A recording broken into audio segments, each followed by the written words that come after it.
Así que, hermanos, esos nombres que mencioné el día de ayer, que estaban llegando a los Estados Unidos o que ya estaban instalados acá, como el nombre de Elias Smith, el nombre de James McGrady, el nombre de Barton W. Stone.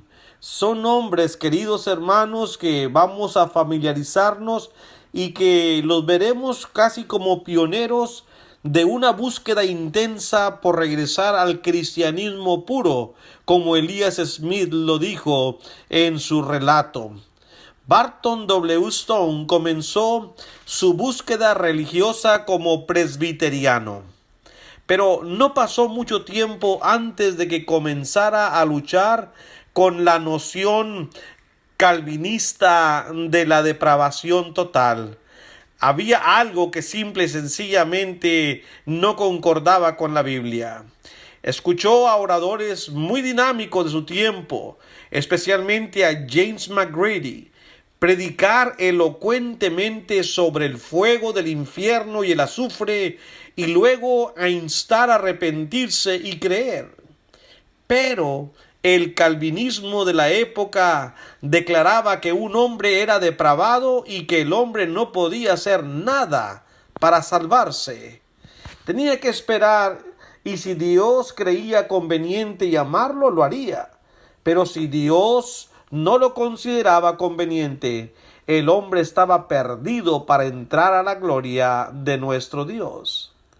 ¿Por qué predicar a los hombres para que crean si son totalmente depravados y no pueden salvarse? Se preguntaba James McGrady y Barton W. Stone. Durante los años siguientes, ese dilema iba a causar mucha ansiedad en la mente de Barton W. Stone. Todavía en 1821, la mente de Stone estaba inquieta sobre el tema del bautismo. Y en una reunión en Millersburg, Kentucky, el público era muy numeroso y estaba muy interesado en lo que se estaban predicando. Después de trabajar con los nativos de esos lugares hasta altas horas de la noche, Stone se levantó y dijo: hermanos, algo debe estar mal en nuestra predicación, en nuestra creencia, en nuestra forma de nosotros presentar la palabra de Dios. Hemos estado trabajando con estos dolientes, los llamaba él, a los pecadores.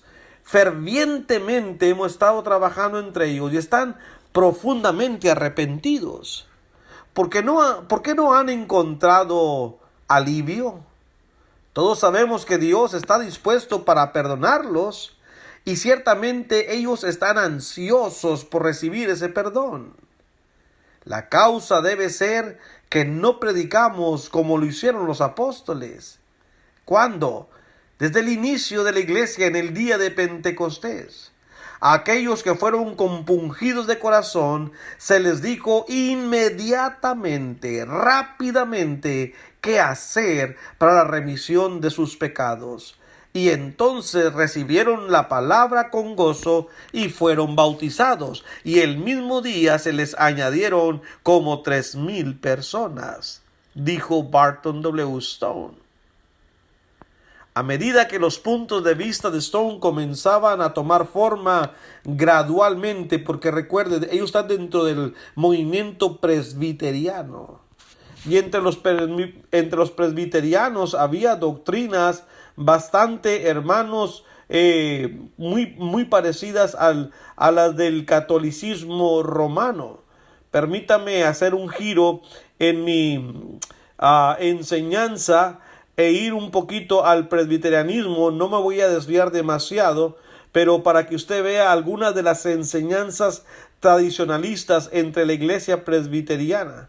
Obviamente, decían ellos, Dios ha predestinado a algunos hombres y a algunos ángeles para su libre gracia y amor. Su número no puede ser alterado. O sea, en la confesión de la Westminster, la confesión de fe, ellos declaran, hay un número y ese número no se puede alterar. No puede Dios salvar a más porque es un número contado.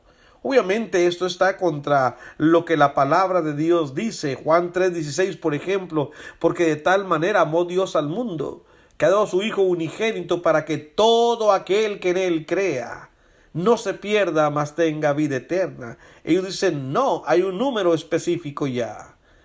Es tan irresistible la gracia de Dios que no puede evitarse el rendirse a ella si eres uno de los elegidos, dice la doctrina de la gracia irresistible de los presbiterianos. La experiencia de Dios era suficiente para todos, pero eficiente para los elegidos, cuentan los presbiterianos entre su doctrina. No se puede caer de la gracia de Dios, una doctrina calvinista, por supuesto. Igualmente que los metodistas que decíamos ayer, había 3 formas de bautismo. No era necesaria la inmersión, se puede usar la aspersión o el derramamiento. Esto está en la confesión de fe del presbiterio, según el código de ellos. Los infantes deben ser bautizados. Así votó la Asamblea de Westminster en 1643. 25 votaron que se eliminara la inmersión y 24 que se mantuviera la aspersión. La fe sola salva.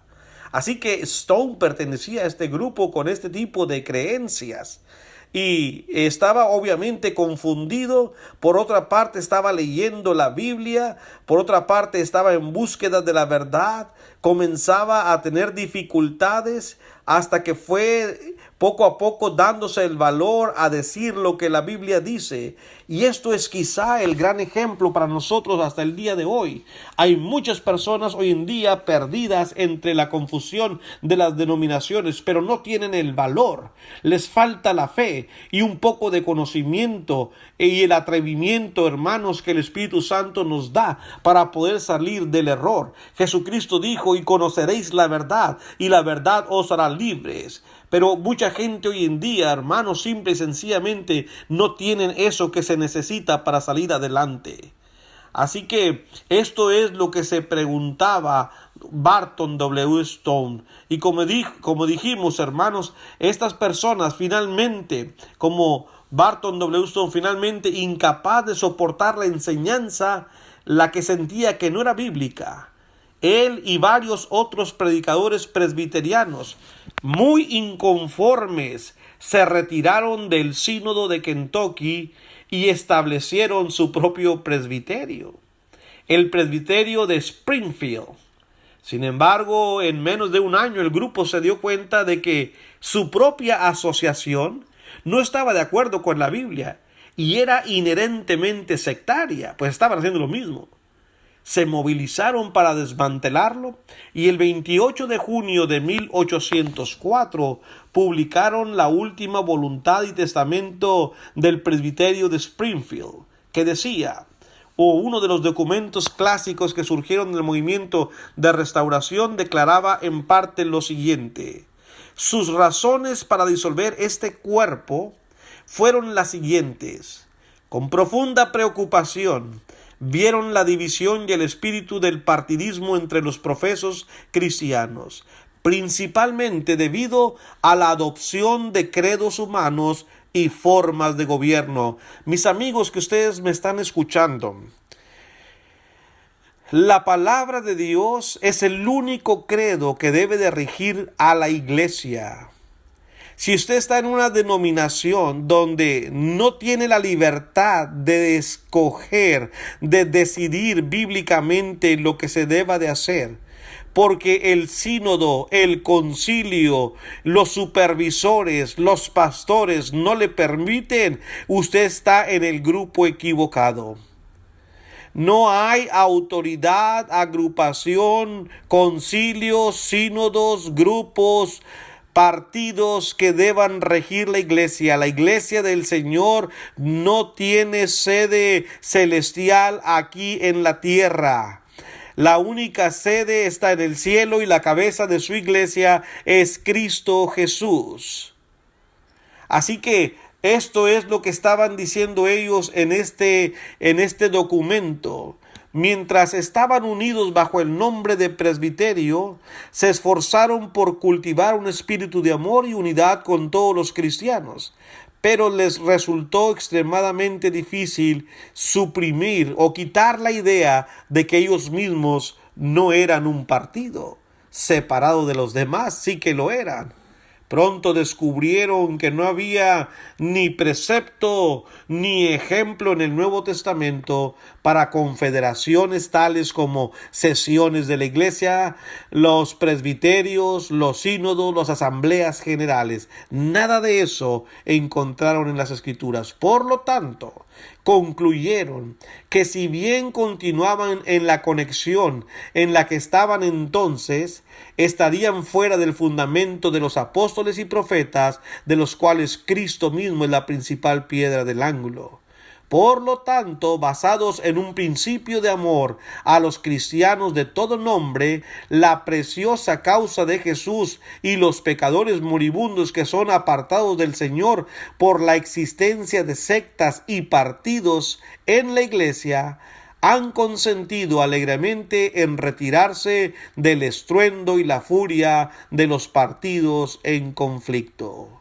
Así, Barton W. Stone se convirtió en una figura central en el esfuerzo por restaurar el cristianismo puro del Nuevo Testamento en una nación que acababa de dar sus primeros pasos de libertad y de autogobierno, y quizá también de una nueva enseñanza que llegaría para quedarse y dar muchos y abundantes frutos a nuestro Dios. Gracias por su atención. Que Dios les bendiga.